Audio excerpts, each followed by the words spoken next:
Hello, everybody. This is The Poison Tree by Bankim Chandra Chattopadhyay.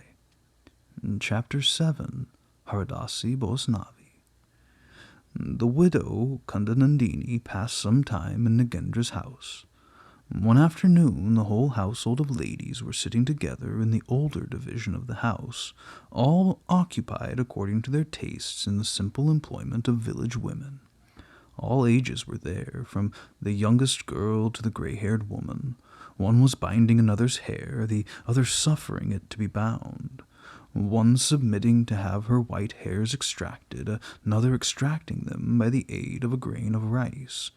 One beauty sewing together shreds of cloth into a quilt for her boy, another suckling her child. One lovely being dressing the plaits of her hair, another beating her child, who now cried aloud and quietly sobbed by turns. Here one is sewing carpet work, another leaning over it in admiring examination. There one of the artistic taste, thinking of someone's marriage, is drawing a design on the wooden seats to be used by the bridal pair. One learned lady is reading Dasu Rai's poetry. An old woman is delighting the ears of her neighbors with complaints of her son. A humorous young one, in a voice half bursting with laughter, relates in the ears of her companions whose husbands are absent some jocose story of her husbands to beguile the pain of separation. Some are reproaching the Grahini, some the Korta, some the neighbors, some reciting their own praises. She, who may have received a gentle scolding in the morning from Sir Jamuki on account of her stupidity, is bringing forth many examples of her remarkable acuteness of understanding. She, in whose cooking and flavors can never be depended upon, is dilating at great length upon her proficiency in the art.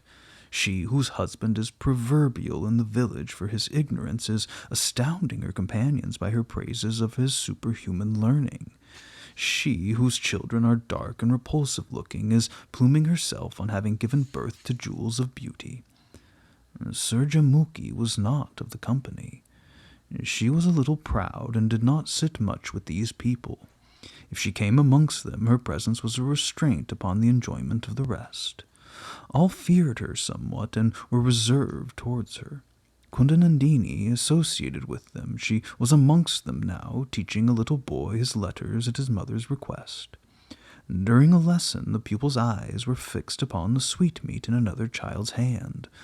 Consequently, his progress was not great. At this moment there appeared amongst them a Boisnavi, exclaiming, "Jai Radhika!" The constant stream of guests was served in Nagendra's Thakurbari, and every Sunday quantities of rice were distributed in the same place, but neither Boisnavis nor others were allowed to come to the women's apartments to beg. Accordingly, on hearing the cry, "Jai Radha," in these forbidden precincts, one of the inmates exclaimed, "What, woman, do you venture to intrude here? Go to the Thakurbari." But even as she spoke, turning to look at the Boisnavi, she could not finish her speech, but instead, "Oh, ma, what Boisnavi are you?" Looking up, all saw with astonishment that the Boisnavi was young and of exceeding beauty. In that group of beautiful women there was none, excepting Kundanandini, so beautiful as she. Her trembling lips, well-formed nose, large lotus eyes, penciled brows, smooth, well-shaped forehead, arms like a lotus stalk, and complexion like the champuk flower, were rare among women. But there had been present any critic of loveliness, he would have said there was a want of sweetness in her beauty, while in her walk and in her movements there was a masculine character. The sandal mark on the Boisnavi's nose was long and fine. Her hair was braided. She wore a sari with a colored border and carried a small tambourine in hand. She wore brass bracelets, and over them others made of black glass. One of the elder women addressed her, saying, "Who are you?" The Boisnavi replied, "My name is Haridasi. Would the ladies like a song?"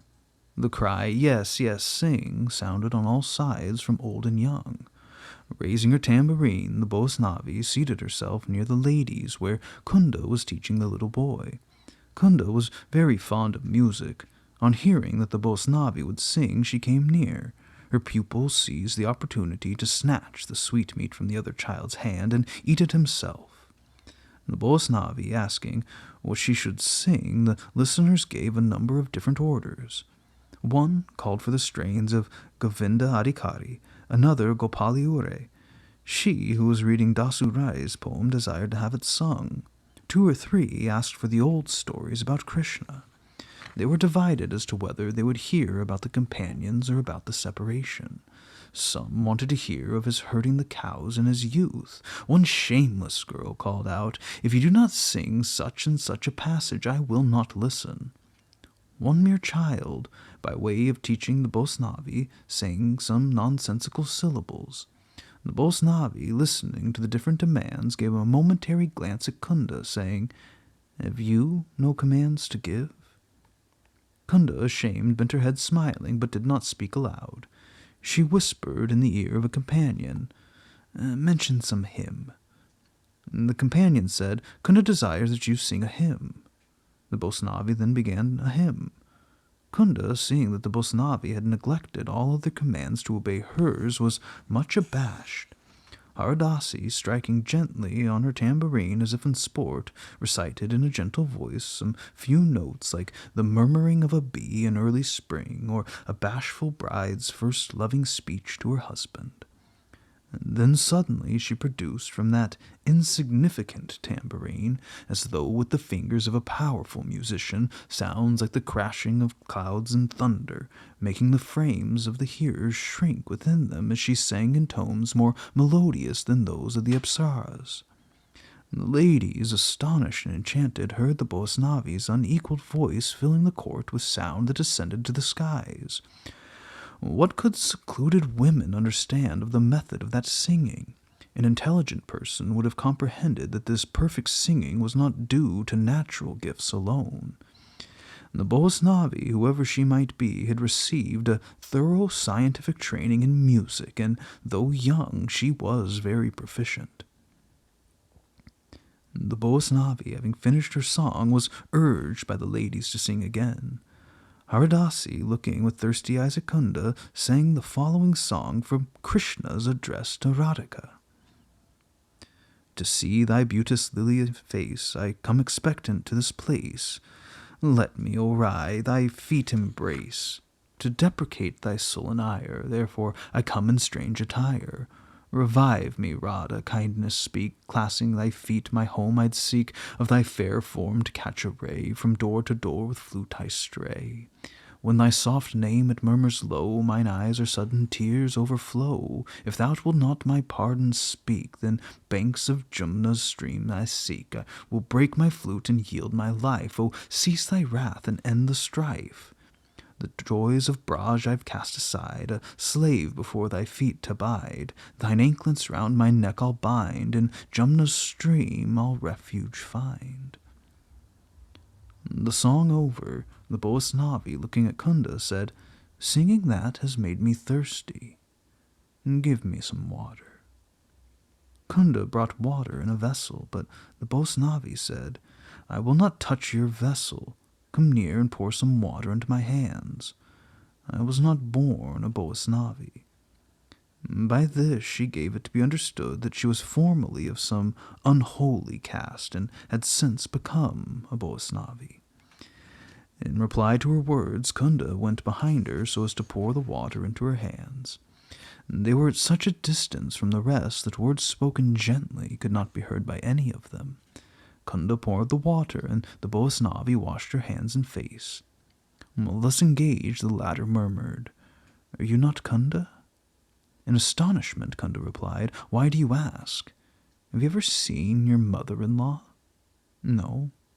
Kunda had heard that her mother-in-law, having lost her good name, had left the place.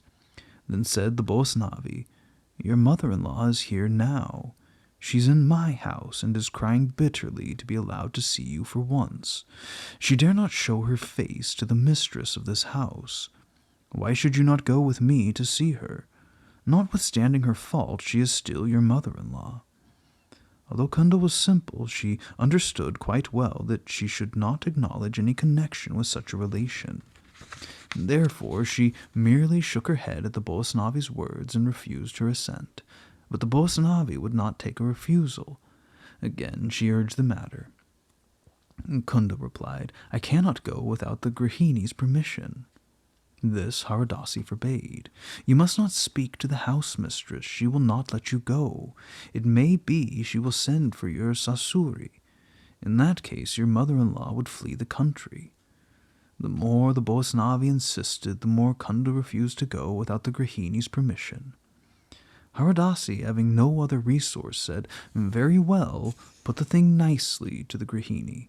I will come another day and take you. Mind you put it prudently, and shed some tears also, else she will not consent. Even to this Kunda did not consent. She would not say either yes or no. Haridasi, having finished purifying her face and hands, turned to the ladies and asked for contributions. At this moment Surjamuki came amongst them. The desultory talk ceased, and the younger women, all pretending some occupation, sat down. Surjamuki, examining the Boisnavi from head to foot, inquired, Who are you? An aunt of Nagendra's explained, She is a Boisnavi who came to sing. I've never heard such beautiful singing. Will you let her sing for you? Sing something about the goddesses. Haridasi, having sung a beautiful piece about Sham, Surjamuki, enchanted, dismissed her with a handsome present. The Boisnavi, making a profound salute, cast one more glance at Kunda and went away. Once out of the range of Surjamuki's eyes, she made a few gentle taps on the tambourine, singing softly, Ah, my darling, I'll give you honey to eat, golden robes to wear. I'll fill your flask with attar, and your jar with water of rose, your box with spice prepared by my own hands. The Boisnavi being gone, the women could talk of nothing else for some time. First they praised her highly, then began to point out her defects. Biraj said, She's beautiful, but her nose is somewhat flat. Bama remarked, Her complexion's too pale. Chandramukhi added, Her hair is like tow. Kapal said, Her forehead is too high. Kamala said, Her lips are thick. Harani observed, Her figure's very wooden. Pramada added, The woman's bust is like that of a play actor. It has no grace. In this moment it soon appeared that the beautiful Boisnavi was of unparalleled ugliness. Then Lalita said, Whatever her looks may be, she sings beautifully. But even this was not admitted. Chandramukhi said the singing was coarse. Muktakeshi confirmed this criticism.